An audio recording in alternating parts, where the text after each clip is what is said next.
If you're halfway through and you're halfway in Lonely Land, then you say, honestly, F this. This ain't it. I'm going to go back. You and I have had this conversation before.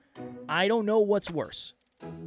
Seeing the potential and deciding it's not for you, or never thinking the potential is there. I don't know which one of those is more destructive. Here's the thing. If anyone comes to me acting like they have it all together when they don't, I'm going to coach the wrong version of you. I'm going to be harder on you. My clients know this. You come to my coaching session, struggle bus. I'm going to be there for you. I'm going to support you. I'm going to dial it back. We're going to lower your metrics, we're going to lower the bar, and we're going to make it winnable and create a staircase to get to your dreams. Next Level Nation, welcome back to another episode of Next Level University, where we help you level up your life, your love, your health, and your wealth. Today, for episode number 1920, what if loneliness is a sign of progress? A lot of our team calls, so we have team calls every other Wednesday with the wonderful NLU team, and yes, they're designed to track metrics and talk about the departments and stuff like that, but we always are talking about what everybody is going through. And oftentimes we're talking about how, and it's been less than ever because I think the team has gotten closer and closer, but a lot of the calls have been the fact that the team is feeling like they're going through Lonely Land. And you and I talk about how we have experienced that maybe in different ways. Alan's experience is different than mine and all that. And one of the things I always say is, as you become more of who you want to be, and as you lean into core values and core beliefs and core aspirations, and you figure out what alignment means, and you're more consistent, you're tracking habits, and you're doing all this stuff, unless the people in your life are doing something similar, there is an opportunity for space to be created. I'm not saying right, wrong, or indifferent. I'm not saying anything about that. I'm not labeling that. But when you are doing something different, you are separating yourself from other people. So if you're, I imagine that being an author who isn't surrounded by other authors is probably pretty lonely, because people don't understand why you're doing what you're doing. They don't understand, what, you just write all day? How does that work? They just don't get it because they don't do the same things that you do. So we have a story about Lonely Land from someone in the community that we'll share anonymously here in a second. But that's kind of the setup for today's episode. And the thesis is what if loneliness is actually a sign of progress? Would you rather fit in with doing everything that everybody else is doing at the expense of your own alignment? Or would you rather say, you know what, I'm going to go my own way. And unfortunately, for a piece of that journey at least, going your own way means going your own way potentially alone. Is that worth it? Is that going to lead to the life you want? That's the thought for today's episode. I have a metaphor. A metaphor. We love metaphors. I'm going to need you to figure it out. I know. I think I've been dehydrated lately. That's what it is. That's why I keep having to clear my... I did not. I need to drink more water. That's what this is, I think. Okay. I've been feeling that way lately. But anyways, the metaphor. Let's say you want to travel to Alaska. Uh-huh. Mm-hmm. And all of your friends are going to Cancun for spring break. But you really, really, really want to go to Alaska. You've always wanted to see Alaska, mountains, bears. Whatever else is there. Snow, a lot of snow. A lot of snow. Probably. Darkness, apparently, most of the year. But wanting to go to Alaska is far rarer, more rare. Rarer? Both. More rare. I think either work. Either or. More rare than Cancun. I had a group of friends in the past, long time ago. They would go to Key West every year. And I remember thinking, you guys go to the same thing every single year. Why don't you guys go somewhere else? And I get it. I eat similar foods and I understand consistency, but you're not exactly expanding when you go to the same places, same bars, same clubs, same thing, do the same thing every weekend. They watch, football every weekend, all that. Kevin asked me if I'd be willing to vulnerably express how hard it's been to take a road less traveled. Because prior to 26 years old when I got in a car accident, and I really reevaluated my life after that. I had high school friends and college friends and corporate friends, and I brought my high school friends to college, and I brought my college friends to corporate. There was literally a referral program at the company I worked for, Cognex, where I made more than $30,000 referring people from my college to the company. I actually had to do a photo shoot. I hit a grand slam, quote unquote. It was the only time I ever held a baseball bat since I was a kid. And I was on a poster for the company or whatever. Grand slam, I referred. Because instead of paying recruiters, they just paid the internal people to bring great engineers to the company. And so I realized in hindsight that I was sort of unconsciously trying to bring everyone with me. I wanted everybody to succeed. I always have. My whole life, I want everybody to win, and I want everybody to succeed, and Kevin and I were just talking about fitness and how when he was getting out of shape, I got scared because I was like, dude, I can't go back. You were the guy. What happened? And now he's jacked again. I love it. And at the end of the day, I just want to see everybody reach their potential. That's my main focus in life, is helping people reach their potential. And in hindsight, it's very clear that unfortunately, that is not a focus for most people. I don't think my friends care that much about reaching their potential. I was actually on the Facebook of one of the closest friends of my past. We actually went to LA together, and I was on his Facebook. I was just looking at some of his photos. I forget why. I think I was reminiscing on LA. But I was like, oh, I wonder what he's doing. And here's what I'm certain of. What he's doing is less rare than starting a self-improvement podcast. And when I say rare, I don't mean I'm better than him or anything like that. What I'm saying is less human beings on planet Earth, of the 8 billion human beings on planet Earth, start self-improvement podcasts than most other professions. So in a way, you kind of are more alone. When you're aiming for something different, and going back to the Alaska metaphor, when you're aiming for something different, you can't take the same plane. You can't go on the same trip. You have to find other people that want to go to Alaska that you can share it with. And so I have a message from a client that I'm going to share anonymously. And I'm going to read it verbatim. This is exactly what was said to me in WhatsApp. I'm stuck in lonely land. I'm stuck in the lonely part of growth and leveling up, where I feel people don't understand me and I don't understand them. Sometimes I can say something with pure intention of helping, but it comes across not as intended, but probably more because the other person doesn't want to hear the truth. I guess all the work I've done on myself and stepping into my potential is triggering those around me. Not to mention I'm more comfortable speaking truth. I have so much more self-respect than I used to that I'm not allowing people close to me to speak to me a certain way and confronting that which they don't like, the friction, and maybe because I'm comfortable with friction. But I'm not stopping my progress to make others feel more comfortable about themselves. So I guess I'll just have to deal with this lonely, sucky place I am currently in, as this is the growth journey. And I'm going to send him a message, and he listens to the show, so he'll probably hear this episode. But really what I'm going to send him a message about is that is exactly how most of my clients feel right now. Why? They are aiming at goals that are not common.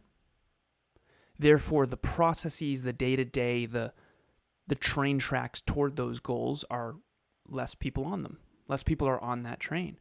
And it can be very lonely. Last piece. I was on a podcast yesterday called the Nope Coach with Suzanne. Her name is Suzanne. And the Nope Coach, she's from Australia. She was in Sydney. And she was talking about how she coaches people on learning how to say no.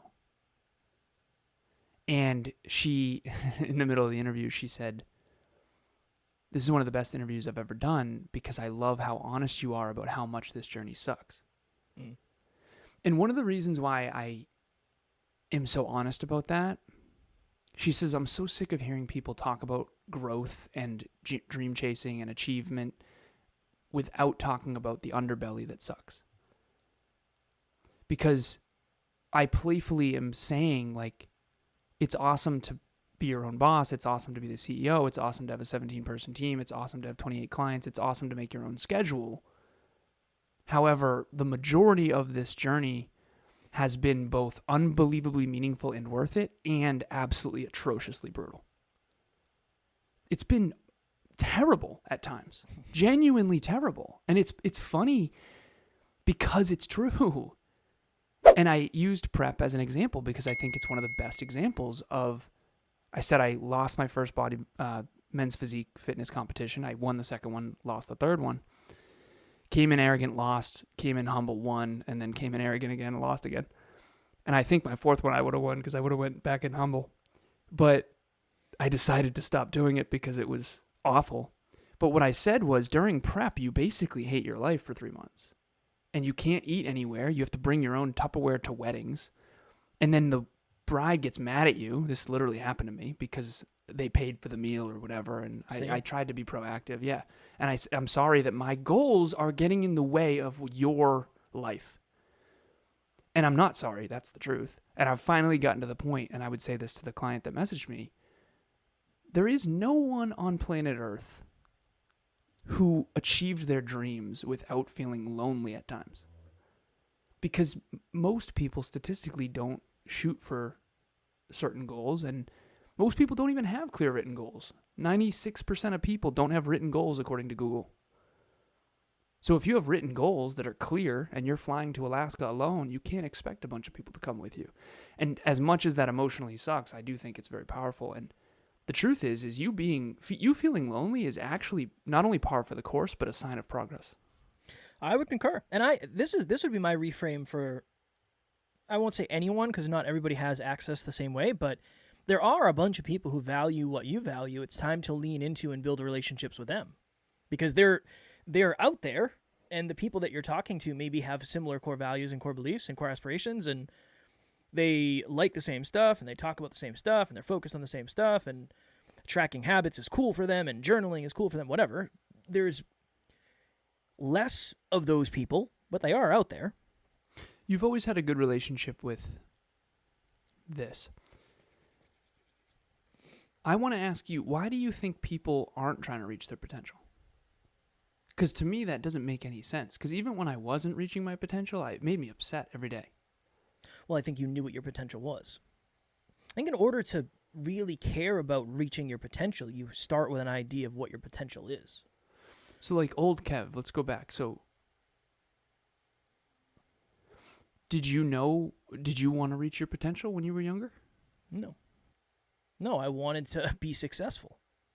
That was it. And my definition of success was not maximizing my potential. I think one of the reasons people don't want to do it, and I understand and empathize with it deeply, is because you essentially feel like you're losing forever. The circumstances of loss are better because you're losing in a forward direction. You're losing up is probably the best way to explain it. Right? You're losing up. But it still sucks. You're a loser climbing upward. Yeah, you're losing up is what you're doing. You're losing up when most other people are winning down. You just don't know that yet. Yeah. You just don't know that. Well, yeah, they go on vacation every year, and I know they do. I know. But if you continue losing up, eventually you'll be able to take a month's vacation, and you won't have to think about it. Depending on what you're doing, right? Eventually, if you dream chase long enough and you do it right and you work on things and you work on the internal stuff and the external stuff, you can literally make money while you're sleeping. Eventually. But that requires you to lose up for a long period of time. I think that's why, because the day-to-day sucks. That. And it's if you don't have I never had a really good time perspective. I didn't understand a year, 2 years, 5 years, 10 years. I didn't understand how big of a difference that could make. It's very hard to just say, well, I'm going to do this forever and have no idea what comes out of it. I think that's a really hard thing. And when you say I have no idea what comes out of it, in my head, what's the point of it? How do I know when I've done it? You don't. because you never it's a do, and mountain you that always gets higher do. as you climb it. I think that's, and I think But you one of the do feel reasons- better about yourself and worse about yourself. Let me explain. You feel worse about yourself in the micro, the day-to-day, moment to moment, but you feel better about yourself as a person. Yeah, but it just Like requires... you've lived both. You've lived both. I used to be external achievement more than internal fulfillment, but I still was definitely trying to reach my potential, just not as focused on self-improvement. It was more achievement externally. For you, I feel like you've lived a lot of your life not focused on reaching your potential. So I think for you, it's a better person to explain it. Well, I miss frolicking. I miss not having, again, privilege pressure. I'm very grateful for all this, so I'm not saying I want it to change. But I miss not having to be at a certain place at a certain time for a certain length of time. Yeah. I miss not having to batch WhatsApp every day. I miss the anxiety. I miss not having anxiety when it comes to, like, I really hope I didn't get any rough messages to wake up to Sunday morning. Like, that sucks. Now, what comes with that is awesome, and the opportunities and the growth and all that, but I will never question why somebody doesn't want to grow. Ever. I don't think I ever will, because I understand, to your point, I understand how bad it can suck. But it is the better alternative. As long as you keep doing it. But if you stop, not real, I don't know. Right? I don't know. If you're halfway through and you're halfway in Lonely Land, then you say, honestly, F this. This ain't it. Yeah. I'm going to go back. You and I have had this conversation before. I don't know what's worse. Seeing the potential and deciding it's not for you, or never thinking the potential is there. I don't know which one of those is more destructive. Yeah. So I don't know. Did I talk about the client that we did a sort of future meditation where we closed our eyes and I said, envision yourself in a week? No, I don't think so. Okay. I thought I talked about it on the podcast. Did I not? I don't think so. Oh, okay. Throw it out there and I'll let you know. I was on with a client and we did a future self meditation because you talked about, do you remember the study? You talked about how certain people could only imagine a stranger. Yeah, there was a study in some book I read. It wasn't a book. Back when I was using Blinkist, it broke books into like 15-minute lessons. And essentially it said when they put people in an fMRI machine and they said, imagine yourself 5-10 years in the future, the person that they were imagining essentially was a complete stranger. So they couldn't imagine themselves that many years ahead. Which is essentially the concept of I can't really see my true potential. I would say. And so. I was on with this client and I had her close her eyes. I said, okay, imagine yourself in a week. She said, yep. I said 2 weeks. She said, yep. And then I said a month. And she said, it's blurry. And then she was very honest with me. And she said, oh, there's like shame with that. And she showed me a photograph of what she imagined herself as, and it was her at her worst. Mm. It was like a photo of her overweight. And I went, oh, that's wild to me. Because what does that mean? That means that you have shame about your own future potential. Somehow? Does this land at all? So for me, I just want to be very honest with everyone. Like I can 10, 20, 30, yep. That's a you thing. That's a you thing. I feel like it's in my head. I have an imprint of what I could be if I want it. Yeah. Almost like there's some things that come to me where it's like, yeah, if you wanted to do that, you could do that. And now you have a choice. And the way I would describe it is imagine your highest self writing a letter to your current self, just saying, hey, if you want this, you can do it, but it's going to blow. Mm. And I used to say this to Kev. I never say this anymore because I know it doesn't land. But I used to say I've never once questioned whether or not I can do something. I only ever question whether or not I want to bad enough. Yeah, that's a you thing, though. And I want to make this clear. There are certain things where I know I can't do, so I don't get that letter. My highest self never wrote me a letter saying, hey, Alan, if you wanted to, you could be the most successful bodybuilder in history. Like, right. Never would my highest... That's not possible for me. I'm a skinny mini. Well, how do you know it's your best self and not ego or delusion or wishful Feels thinking. different. Yeah, it feels different. But for somebody else, how would they know? Oh, I don't know. I have no idea. I think that's where it This gets... is brand new for me to even contemplate. Because that client said the old me wouldn't even have told you that. And so I'm learning a lot from people being vulnerable with me. Because around, this is really, scary to share. Most people pretend to believe in themselves around me. Because they're mirroring my belief. I think they think that they need to show up a certain way for me or whatever. Hello, NLU listener. Thank you, as always, for listening to Next Level University. Real quick, I just want to jump in and let you know about the Next Level Dreamliner. This is a journal that I use every single day. Achieve your dreams 90 days at a time. It breaks down your dreams into goals, milestones, and daily habits. We hope you enjoy it. The link will be in the show notes. I have a certain client I'm thinking of that is very, you have to come correct with this guy. You know, his goal is $75 million net worth. He's a professional. He doesn't mess around. And you can't show up after binge drinking all week to this guy, right? He's just one of those high standard guys. And I realized I had a moment where I was I had a tiny tinge of anxiety before this meeting with him because I'm overwhelmed as hell. It's like I wasn't as prepped. And I remember thinking, I wonder how people feel before meetings with me. I must be like that for them. And it's, I can see why there's sort of I got to come correct on this one. You know, it's like the military.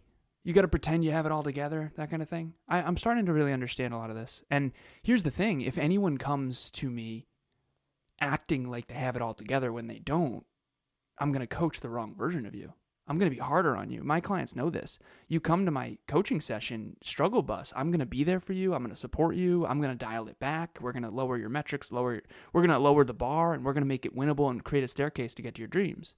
You come to me flying high, let's fucking up the ante, baby. What are we doing here? You ain't close to where you could be.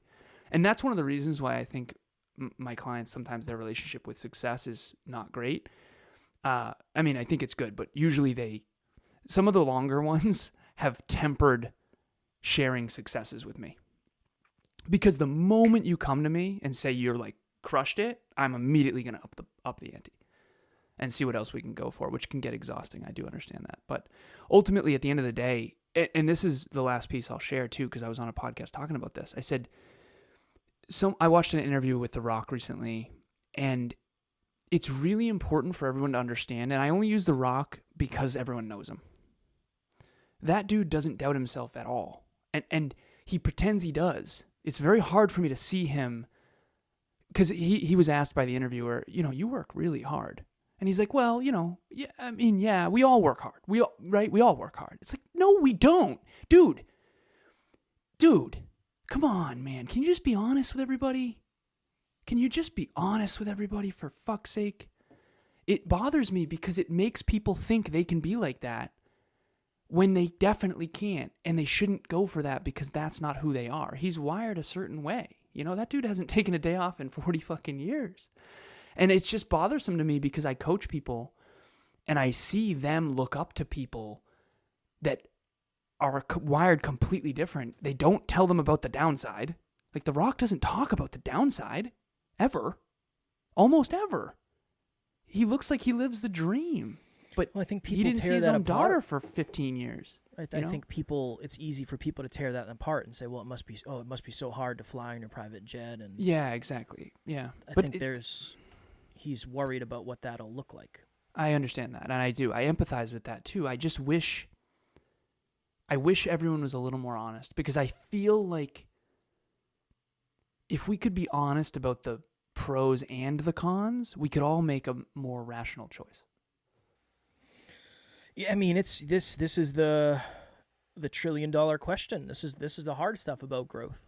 Is growth, sometimes you have something and you have a breakthrough and it's like, oh my goodness, everything makes sense for the first time and it feels really good. And other times you have a breakthrough and you get a new awareness that shakes you to your core. And I think Lonely Land is one of those awarenesses that shakes you to the core. And I wonder if we really sat down and said, so based on the person who I really truly aspire to be, most of those relationships weren't going to work out anyway. Yeah.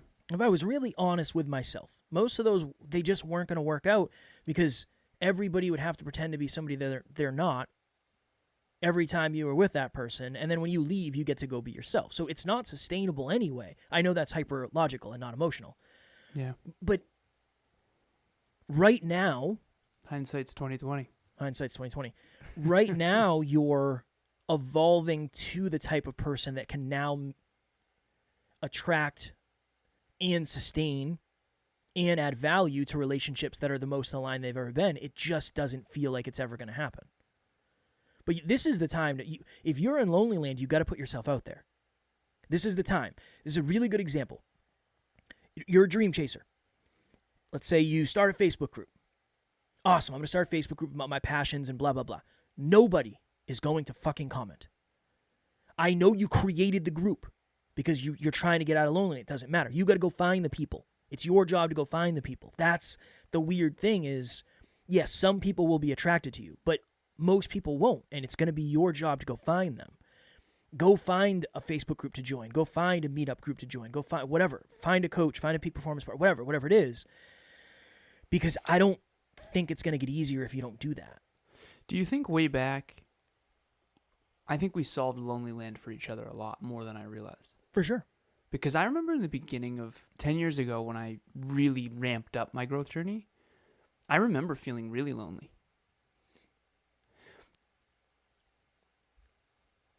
And you and I kind of had each other to talk about this stuff with.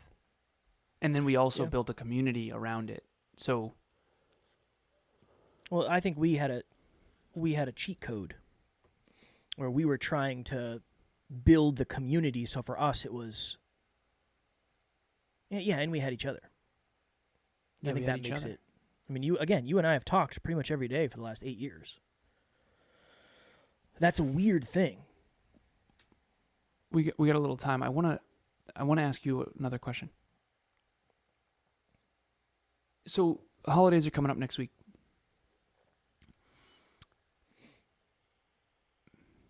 I always wondered. I still kind of wonder this. I was at Thanksgiving 3 weeks ago, and when we're at the dinner table, I wanted to ask, what's everybody's dreams? But energetically, you kind of can't ask that. It's almost like you're not allowed to. I wanted to ask, in 2025, what's everybody most excited about? That you can ask. You can't ask, what do you want to work on about yourself in 2025? That's when it starts getting weird. And then even more, what do you think is your biggest bottleneck right now? Can you imagine being at Thanksgiving dinner or whatever, some holiday dinner, and then saying, what do you think is your biggest bottleneck to your potential? What would happen? And what would happen is it would just get weird, and you'd be ostracized energetically from the group. But I want to ask you why. Why is that? Because I think in most crowds, you need permission to create reflection. That's why we talk often about you're a mirror. You out there, whether you're watching or listening, you're a mirror in some way, shape, or form if you're focused on growth. You're a mirror for people who aren't. And unfortunately, you don't have permission to be a mirror because that person didn't necessarily sign up for it. That's when they villainize you. But if you're coaching them and they give you money, they're literally signing up for you to be the mirror. I think that's the only difference. I think permission, somebody asked me on a podcast one time, I said the biggest thing that we focus on in our business is adding value. That's it. Everything we do is based on adding value. Everything. Mm-hmm. That's the entire business. That's what everything's set up on. And she said, what does it mean to add value and what, I don't remember the question, but it was something along the lines of what does it mean to add value and what's something that is a misconception about adding value? And I said, well, it means to create a positive input that increases energy, it increases frequency, it increases competence, to improve something in some way, shape, or form. And I said, I think the misconception is you need permission to add value. That's the thing that I don't think a lot of people understand. You need permission to add value. You can't just walk up to someone and say, hey, here's 5 ways you can improve your life right now. It just doesn't. You But kind of have even to be ask the searching. question of what are your fitness goals for 2025? You can't even ask that. Well, it's reflection. So that So person it's now is just- reflecting. It's just uncomfortable to reflect and go, oh, I don't have fitness goals. You know what For it most is? I people, think yeah. no one wants to look bad. So if I say, what are your fitness goals for 2025? And you say, oh, I haven't thought about it. You look less than or whatever. So you're not allowed to do that socially. Well, you still have to. I think there's a level of self-belief. I'm convinced the people who want to maximize their potential are also the people who have the highest self-belief. That. Yeah. I don't know if could we find an example of somebody who's focused on maximizing their potential who doesn't have super high self-belief? No I way. think that's a thing. Yeah, agreed. That's a thing. Because it doesn't so ultimately, seem this realistic. comes down to most people just don't believe in themselves I would say so, yeah. unconsciously. And consciously. Unconsciously and consciously. I don't know about the consciously. Either that or do. they're pretending. I can tell you, I was conscious that I didn't have belief. That's why Do I you avoided think more things. people are, but they're not saying that out loud? To me? Yeah. That's a very hard thing to admit. That you don't believe in yourself, because then it's like, well, what does that mean about? It's a very common thing to feel shame around, that you don't have self-belief. Whoa. Because what does it mean about? Well, are you going to look down on me? Are you going to think I'm broken? Are you going to think I'm beyond repair? Are you going to think I have no potential? That right there, for me at least, again, I'm not going to project on everybody. When I had low self-belief, I couldn't imagine that I had potential. I always thought I was at my potential because I don't believe I'm capable of any more. So I'm not going to shoot for more than this. I'm happy I've made it as far as I have. I don't want to jinx it. Shoot for more. You know? What if I lose? Yeah, I appreciate you admitting that. Of course. So at the dinner table, metaphorical dinner table, you think most people don't actually believe in themselves, but just aren't saying that out loud? Yeah, and then you start to see the subtypes of people who are very ego-driven. Right? It's like, I don't even care about fitness. Fitness is for the birds. I care about stacking pepe. The more money I make, that's all that matters. It's like, okay, Can you there might be imagine? some ego there that's ego. Or somebody might get super embarrassed. Well, let's unpack that real quick. So that person with the pay thing, The pepe. they really do care about fitness. They're just pretending they don't because they don't actually believe they can transform. Potentially, or they don't have an answer. But they can't own that. Yeah, they're just we'll point it somewhere else. We'll deflect. Some of my clients are sharing things with me that one of them basically said, Alan, no one tells you this, but everyone knows you're different. They just never tell you. And I'm like, what do you mean? She said, you can tell that you're different, but no one knows what it means and no one tells you. And I'm like, what the hell? Kevin and I would meet the same person and they would react completely different. I still do. I remember we had a 3-person call with a mutual person we know. Love this person. And Kev gets off the call. He goes, dude, what was up with all that ego? And I was like, Kev, that's how that person always is with me. And he's like, I've never seen her like that before. Oh, so I'm triggering her ego. I'm triggering her insecurity, which creates ego. What if my whole life has been everyone being that way with me, so I never know who people really are in a way? It's like really messed with me a lot. And so what's the lesson in that rather than just about me? All of us are in our own sort of unintentional echo chamber of the way people treat us. Yeah. People have said, well, Alan, I would never tolerate that. It's like, people are always like that with me.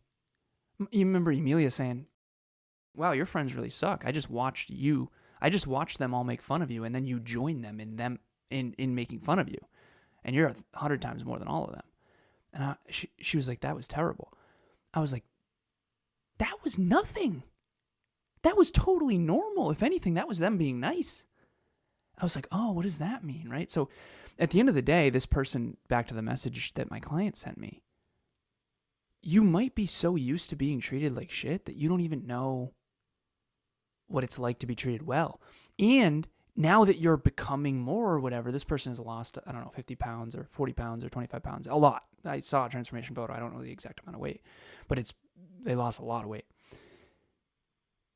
Maybe you are a mirror now for all the other people that maybe aren't losing weight. It's so weird. Getting better is not good socially. It's not. Socially, it's a short-term social loss. And there's layers that's too, though. That's really unfortunate. There's layers too, because it's like, okay, as you're feeling more confident and your self-worth is coming up and all that stuff, I know maybe people are reacting differently, but you're also reacting differently to their reactions. And it becomes this weird... Yeah, new echo chamber of... Yeah, it's this weird wonky thing of, these people don't get me. It's like, I know, and you don't get them. Yeah. And you don't even get your new self yet. And that I think that's the root of it all is they don't get you and you don't get them because you don't get yourself yet. Yeah. So how could they possibly get you? You don't know who you are yet. You've just grown so much so quickly. It's like you shed an old skin, you're a new version of yourself, but you don't really know. Now everyone reacts differently to you, and now you have to react differently. So it's all new feedback. Yeah, the growth journey is really alarmingly bad. It's very challenging. Yeah, it's very, very difficult. Yeah, it's all right, we gotta go. It's really important. I know. Speaking of difficult, really we have to get off on time here. Yes. Okay. Deep one today. Deep one. Takeaway: change is hard. Change kind of sucks. Evolution's hard. Growth is hard. This is it, and then we'll get out of here. I imagine this. Would you rather be in a lifeboat by yourself? The ship goes down. You can either be in a lifeboat by yourself, or you can be in a lifeboat with a bunch of other people who are trying to sink the lifeboat. I'll take the first one.